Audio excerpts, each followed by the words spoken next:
Andam na batang maminaw sa akong i-share? Oo na ni. Andam na bata? Andam Kasi na. dili pa andam. Isod ba yan akong topic kaya ako na siyang gi-prepare ganiha.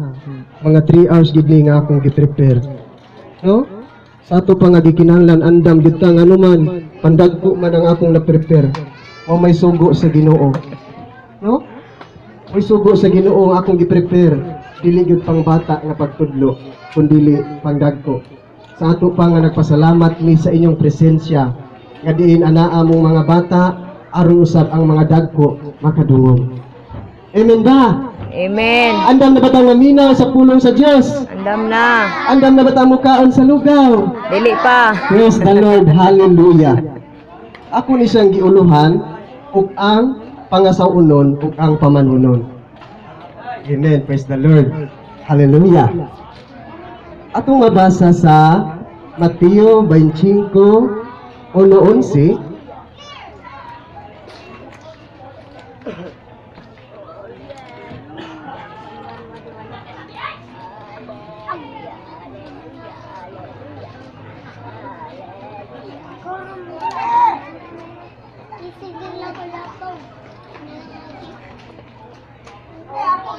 Agiingon din sa kasulatan, niadtuon niyang adlaw, ang paghari sa Dios may sama niini. Adunay napulo kadalaga nga nagdala sa ilang mga suga ug naglakaw aron pagsugat sa pamanhunon. Danghag ang 5 kanila ug maalamon ang 5 kanila. Ang mga danghag nagdala sa ilang mga suga apan wala magtagana ug lana nga idudugang. Samtang ang mga maalamon nagdalag mga sudlanan nga puno sa lana uban sa ilang mga suga. Ang pamanhunon nalangan pag-abot. Busa nagduka ug nakatulog ang mga dalaga. Tungang gabi nakadto sa dihang milanog ang usa ka singgit. Aniyang pamanhunon, dali kamo og sugata siya.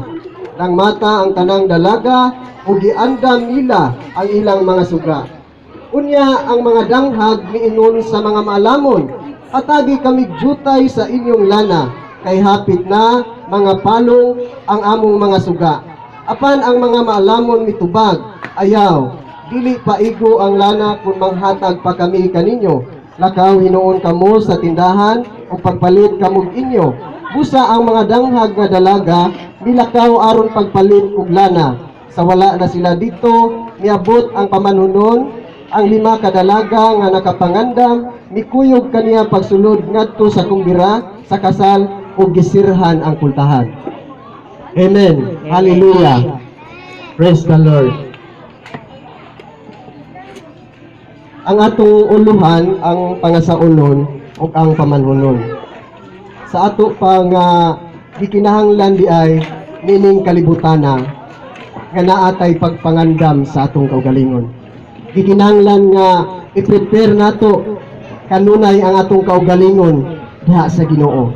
Kanuman sumala sa atong ulo nga teksto ang ingon ang kasulatan nga ibalik ang Ginoo sa wala nato masayri na sa ato pa nga gikinahanglan di ay kitang tanan preparado ta diha sa Ginoo. Dinhi sa Mateo 22, oni siya scripture nga akong gikuha sa akong iwali.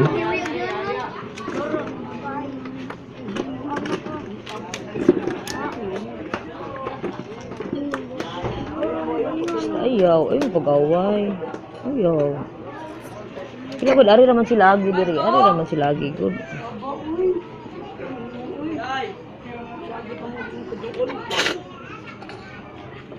Dinhi sa Mateo 22:2. Ang paghari sa Dios sama niini. Adunay usa ka hari nga naghikay ug usa ka kumbira sa kasal alang sa iyang anak nga lalaki. Gisugo niya ang iyang mga sulugoon aron pagpahibalo sa mga dinapit nga pagtuon na sila sa kumbira apan mibalibad ang mga dinapit.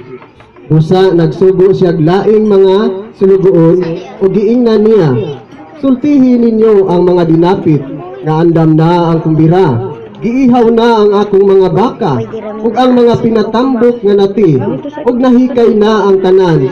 Panganhi na kamo sa kumbira sa kasal. Apan wala magtagad ang mga dinapit, ug nagpadayon sila sa ilang mga buluhaton. Ang usa miadto sa iyang uma, ang usa sa iyang patigayon. Ang uban usab libira sa mga sulugoon o gibunalan o gipatay nila.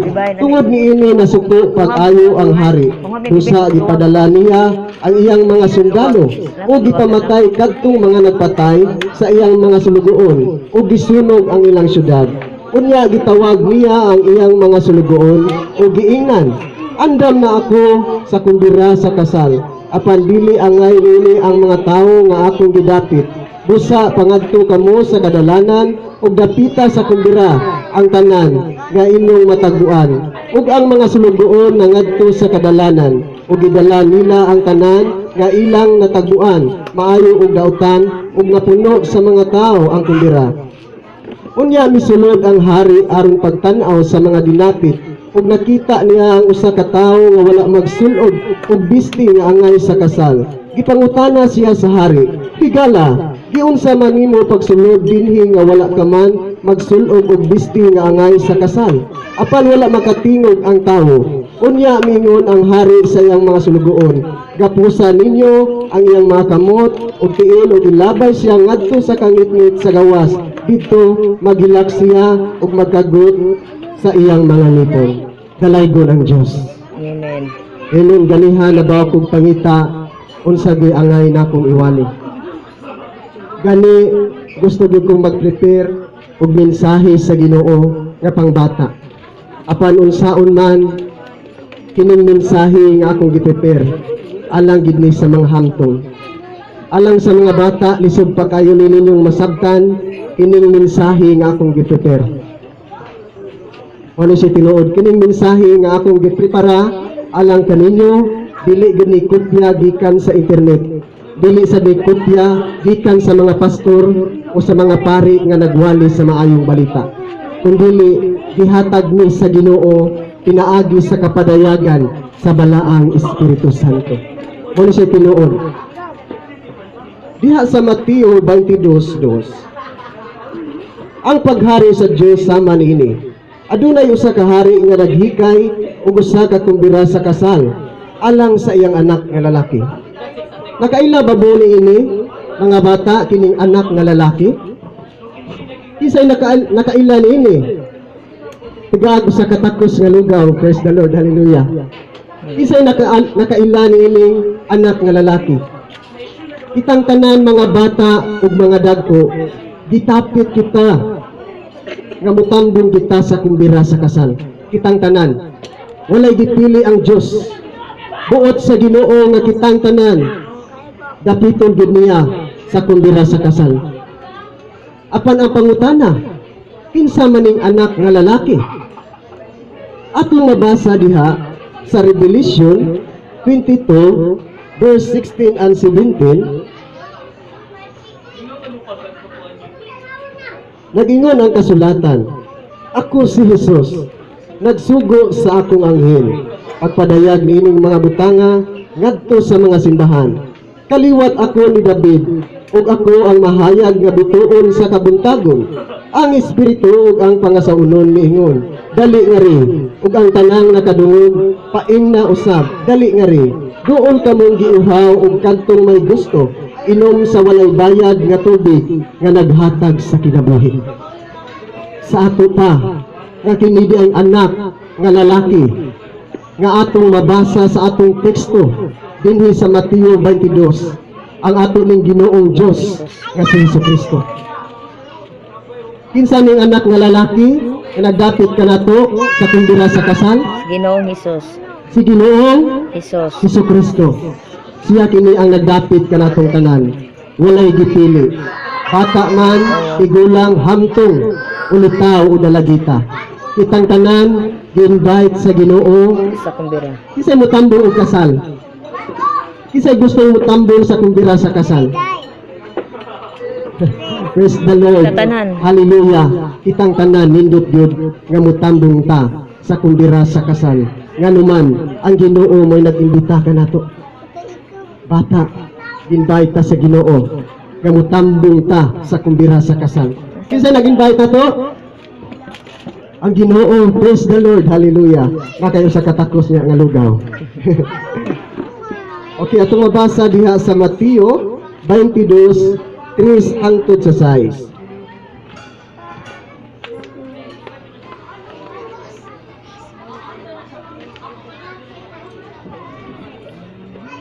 Isugo niya ang iyang mga sulugoon aron pagpahibalo sa mga dinapit nga padtuon na sila sa kumbira apan nibalibad ang mga dinapit. Busa nagsugo siya laing mga sulugoon o giingnan niya, sultihin ninyo ang mga dinapit nga andam na ang kumbira. Giihaw na ang akong mga baka ug mga pinatambok nga nati ug nahikay na ang tanan. Panganhi na kamo sa kumbira sa kasal. Apan wala magtagad ang mga dinapit ug nagpadayon sila sa ilang mga buluhaton. Ang usa miadto siyang uma, ang usa sa iyang patigayon. Ang uban usab mibira sa mga sulugoon ug gibunalan nila ug ipatay nila. Amen. Kinsa man ning mga sulugoon nga naa dinhi sa Mateo 22. Kinsa man ning mga sulugoon diha sa kasulatan nagkahulugan kini og mga tao nga gigamit ang ilang kinabuhi sa Ginoo. Nanugyan sila sa Ginoo ug nagsangyaw sila sa maayong balita. Mao kini ang mga sulugoon sa Ginoo.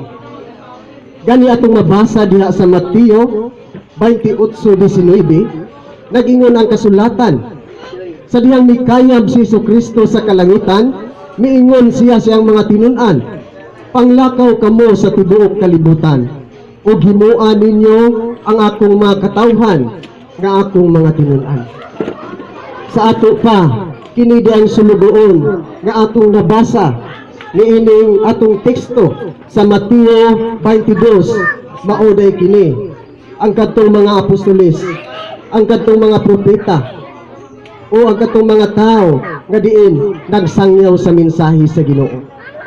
Gani, klaro kayo ang ilang paghago sa kasulatan. Nagsangyaw sila sa mensahe sa Ginoo aron sa pagdapit sa kumbira sa kasal.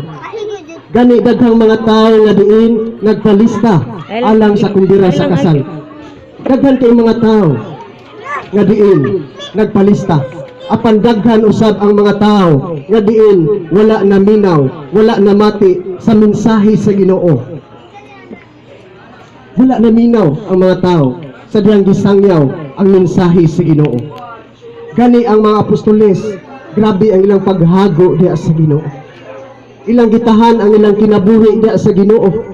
Ilang gibiyaan ang ilang mga manindot nga trabaho ug nagsangyaw sila sa maayong balita. Nagsangyaw sila sa kasulatan aron lang dapiton ang mga katawhan niining kalibutana sa kumbira sa kasal. Andam na bata nga dapiton ta sa atong Ginoo sa kumbira sa kasal. Andam na. Di kinahanglan nga andam ta. Kay ang Ginoo nagdapit kanato pinaagi sa iyang mga sulugoon.